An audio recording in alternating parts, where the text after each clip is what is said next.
were proud to have witnessed the first phase of CPEC and the visit of President Xi Jinping at that point in time will always be remembered as a turning point and as one of the greatest initiatives taken for the revival of our economy. And that visit brought along with it not only the economic benefits which we are reaping today, but also great opportunities for every segment of society in Pakistan. Be it the youth of Pakistan, be it the media of Pakistan, be it the industry of Pakistan, it created employment. And CPEC has only a positive connotation towards it. And as a Pakistani, I believe that when we talk about CPEC, only positivity can be associated with it. When we look at the digital age, and as Information Minister, I've developed Pakistan's first digital communication department. Why? Because there was no digital footprint. I had to change the rules of business and come up with the first digital communication department. Because the government of Pakistan believed for effective communication, there has to be a digital footprint, there has to be a digital segment. We are moving towards evolution. We've come up with the Digital Pakistan TV as an English STRATCOM tool, which is now on the rise. Our viewership is growing, our outreach is growing. And it was my utmost duty to come up with these platforms because this is not for me, not for my political party, but this is for the state of Pakistan. That whoever becomes information minister after me should have a robust system available to him or her which can be used as a strategic communication tool to further the state's interests. During the war with India, we saw a lot of misinformation coming in.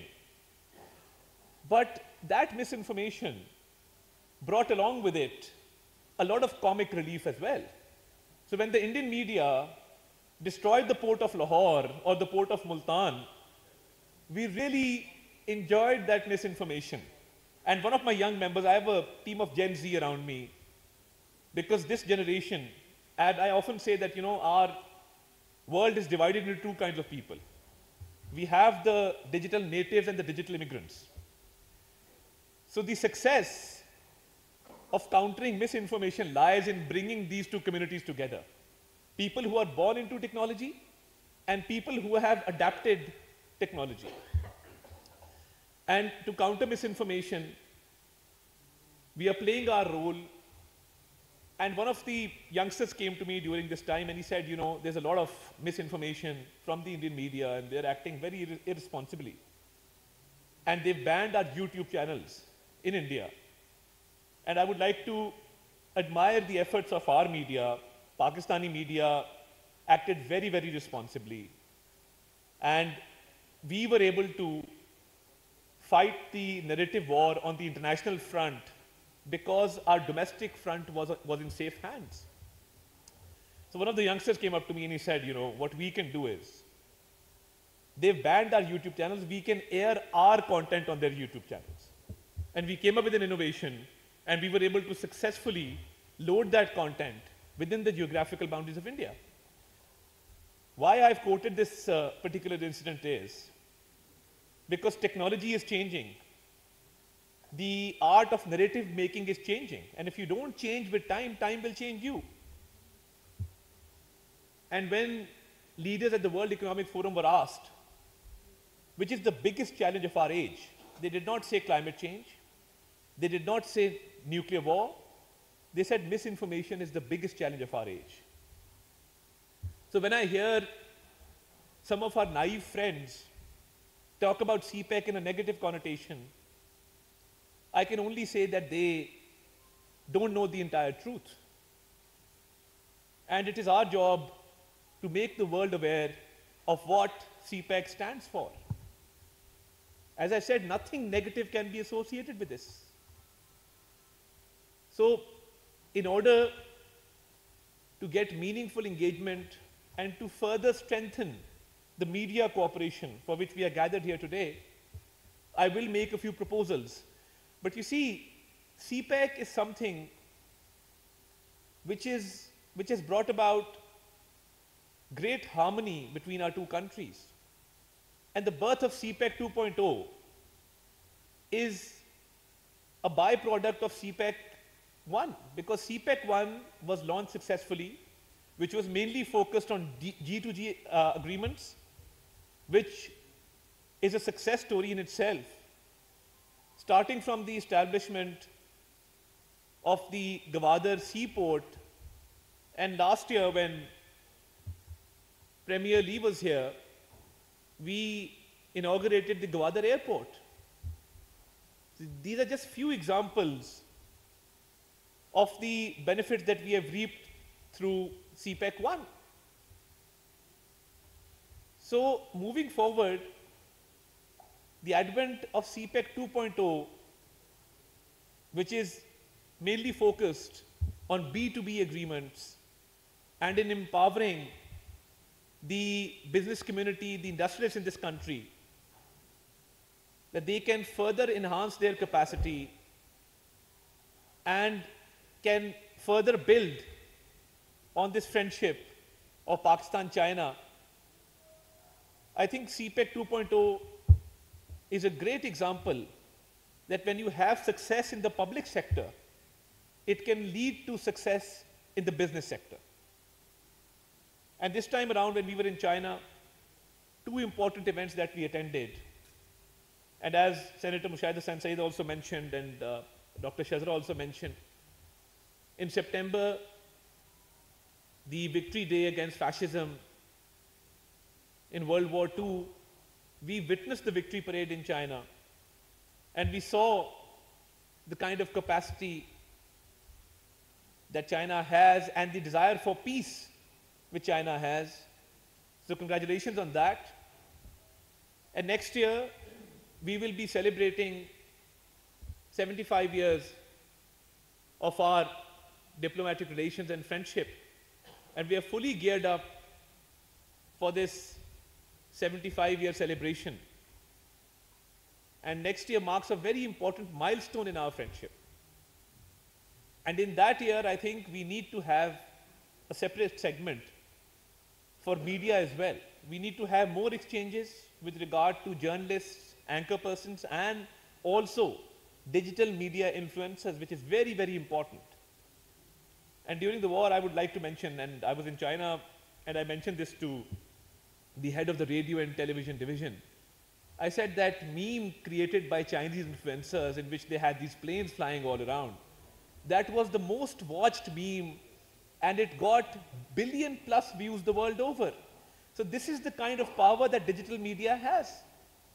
So we need to also strengthen the cooperation where we can have influencers in the digital realm coming from China to Pakistan and from Pakistan to China. So we need to move towards the digital realm also in order to strengthen our media cooperation. As CPEC 2.0 now focuses on B2B agreements, I think it will be befitting to involve the companies which are engaged in these agreements. And when we were in China, the second achievement that we had was that MOUs and agreements were signed worth $8.5 billion. So we need to involve the private sector also to tell their stories, how they have benefited from CPEC 2.0. I think we need to go into a public-private partnership mode in order to tell the good story of CPEC 2.0. Coupled with that, I have a few submissions for your kind consideration with regard to countering fake news and misinformation. I would suggest that maybe the Pakistan-China Institute can come up with a digital media platform to call out fake news and to label fake news circulating around CPEC as fake news and stating the correct facts. Maybe a fact check forum can be created, which the government can support fully, which can be supported by the Chinese embassy, and Pakistan-China Institute can host that platform because it is a credible institute and it has the trust of the public and the private sector. So maybe if we can launch a fact check forum with regard to CPEC, with regard to Pakistan-China cooperation, I think that will go a long way in not only strengthening the media cooperation, but also in getting rid of misinformation and stating the correct facts very, very timely. So if the Honorable Ambassador agrees and if Senator Mushaid Hussain Sayyid agrees to this proposal, we can work out the details in a smaller meeting and launch a fact check forum, because I think it is the need of the hour that we need to have a fact check forum. I'm very, very grateful. So this will, I think, help us in countering fake news and also strengthening the good stories that are coming out of CPEC 2.0. And there's great potential in CPEC 2.0, and I accompanied our Prime Minister Shehbaz Sharif to Beijing earlier in September. And the sentiment that we saw in China with regard to Pakistan, I think our friendship has reached new heights, and it is now up to us to tell these stories to the world. And we have a very good story to tell because we have a great history, a great legacy. And when we see our legacy that our elders have left behind, one particular image comes to mind. The last meeting of Chairman Mao with the then Prime Minister Zulfikar Ali Bhutto, it's a very, very historic meeting, a very touching picture which is now part of our legacy.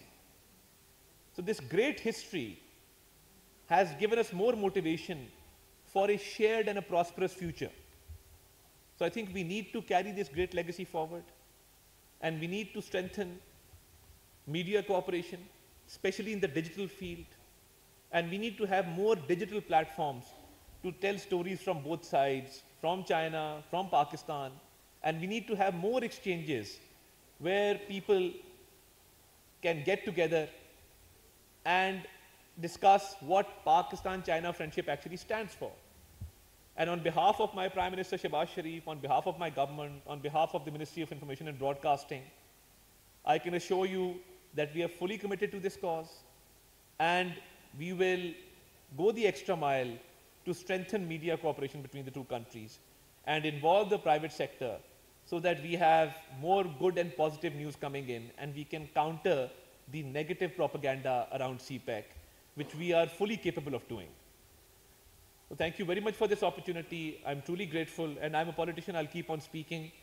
So we have a habit of listening less and talking more, but I beg your leave with this commitment that we stand committed to this cause, and I'm extremely grateful to Senator Mushaid Hussain Sayyid and the Pakistan-China Institute for giving me this opportunity. Pakistan-Chin Dosti Hamesha Zindabad. Thank you very much. नाज़रीन, वफाकी वज़ीर इत्तलात व नशरियात अता तरार जो हैं वो गुफ्तगू कर रहे थे, और उनकी जानिब से कहा गया कि हम कोशिश करें कि मुल्क को दुरुस्त सम्त की जानिब लेके जा सकें।